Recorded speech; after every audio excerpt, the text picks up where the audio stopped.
Thank you very much to Hayley Asson for becoming a member of the Kinetic Rugby League channel, and thank you to the Sainted Jester for upgrading his membership as well. If you'd like to become a member, you can do for as little as £1 a month by clicking the join button below this video. But thank you to all members of the Kinetic Rugby League channel. But let's get on with the video. Ladies and gentlemen, welcome to the Kinetic Rugby League channel. In this video, I'm going to be giving you my State of Origin Game 2 predictions for 2025. To recap, the last one I predicted New South Wales to win by 1 to 12 points, and I had Zach Lomax as a try scorer. I was correct with both the 1 to 12 and Zach Lomax being a try scorer, so I'm happy with that. But yeah, I'm going to go through the team list first and then get on with a little bit of a discussion about how Game 1 went and how Game 2 might go, and give you my prediction and try scorer at the end. But let's get on with the teams. Starting with Queensland, in the backs they have Kalen Ponga, Xavier Coates, Robert Toya, Valentine Holmes, Hamato Tabai-Fidel, Cameron Munster and Tom Dearden. In the forwards they have Moeki Fotuaika, Harry Grant, Tino Fasu Malawi, Ruben Cotter, Kurt Capewell and Trent Liero. On the bench is Kurt Mann, Lindsay Collins, Jeremiah Nanai and Patrick Carrigan. In the reserves you have Ezra Mam, Jack Howarth and Corey Horsburgh. For the New South Wales Blues, in the backs they have Dylan Edwards, Brian Toto, Stephen Crichton, Latrell Mitchell, Zach Lomax, Jerome Luai and Nathan Cleary.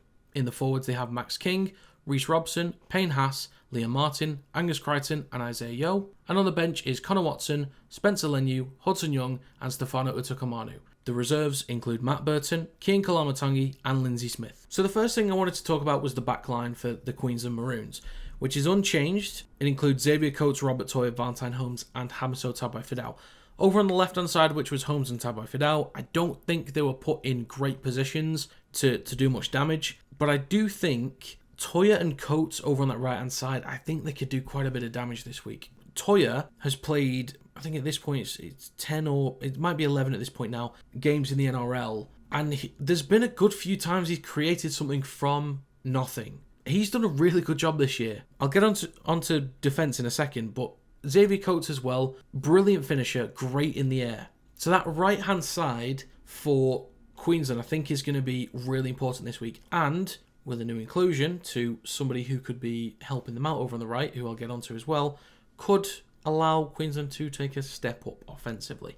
Defensively though, for those two, Robert Toya looked really comfortable. He looked really stable. He looked like he belonged. And I'm a massive advocate for young players, just them getting opportunities in the first place. But the fact that he's had this opportunity and he, I guess you could maybe say thrived, but he looked unfazed. He looked settled, he looked comfortable, he looked confident, he looked like an Origin player. It didn't faze him, it didn't get to him.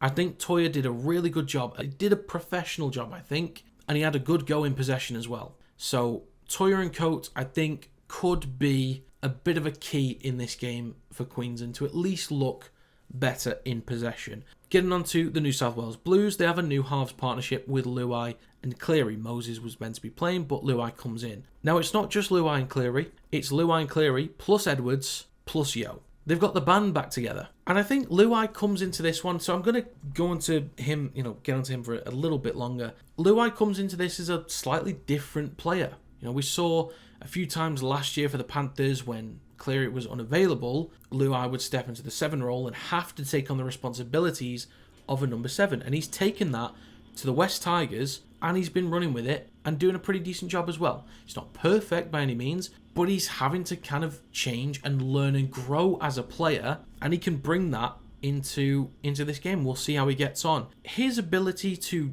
do some damage off the cuff is really important as well.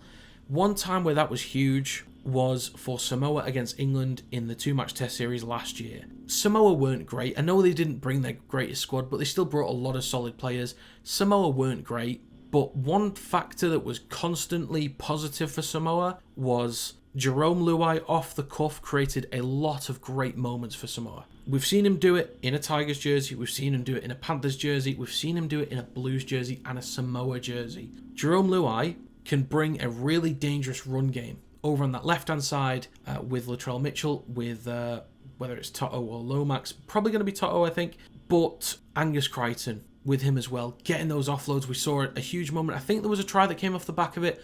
There was an offload from Crichton. Mitchell Moses gained about 15-20 metres up the field, and either he offloaded it or they got to quick play the ball or something like that. But that's going to be another huge partnership, and the damage that Luai can do off the back of those offloads in the second phases is going to be huge. He understands what Cleary likes as well, and Edwards and Yo. I think there's a stable partnership they can bring into this game, and they can do a lot of damage together. Then we have the forward battle. Queensland looked clearly second best through the middle, and there's one player who I wanted to be picked for game 2 that was picked for the squad. Picked for game 1, but is picked for the squad for game 2, but isn't actually going to be playing in game 2, and that's Corey Horsburgh. The fact that Corey Horsburgh, one of the best performing props in the league right now, isn't playing when you were clearly outperformed by the New South Wales Blues forwards in game 1 is weird to me. You dropped Beau Fermor, okay. You didn't give him many minutes to start with, but you have Liera at 13, fair enough.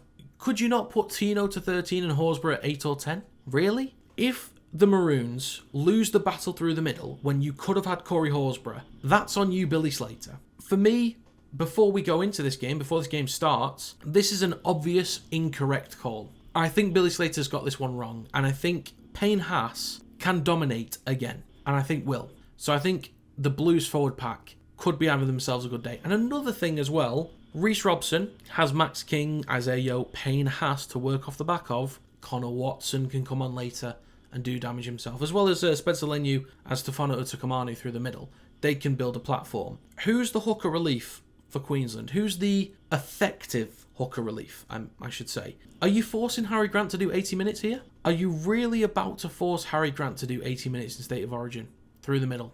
Really? I don't know, Billy. I don't know if he's picked the right squad. I don't know. It's going to be a tough one. Final few things. Queensland, maybe the kicking game might not be as effective without DCE being there, but Tom Dearden should at least add pace. And I think with him down the right-hand side, with what Toya and Coates can do, I think Queensland, as long as they were very flat. They might be flat again, but as long as they at least bring more pace, it's a positive start. Another thing for New South Wales, though, they weren't great in game 1, but the scary thing for Queensland is that there's clear room for improvement.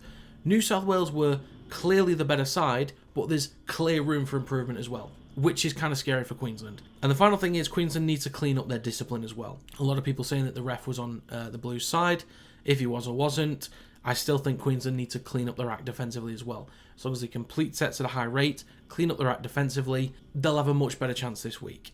But to get into a prediction, it's actually going to be the exact same as game 1, which means I'm going to give Queensland Maroons 18, New South Wales Blues 25. And for a try scorer, once again, Zach Lomax. So that's going to be it for this predictions video. If you guys have your own predictions, please do let me know in the comment section down below. And as always, if you enjoyed this video, feel free to leave a like. It does help to get the video out there to more people. Subscribe to the channel to stay up to date with more Kinetic Rugby League content. If you'd like to join the Discord, there's an invite link in the description down below.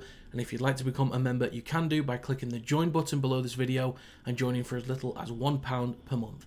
But that's going to be it. Thanks for watching, and I will see you next time.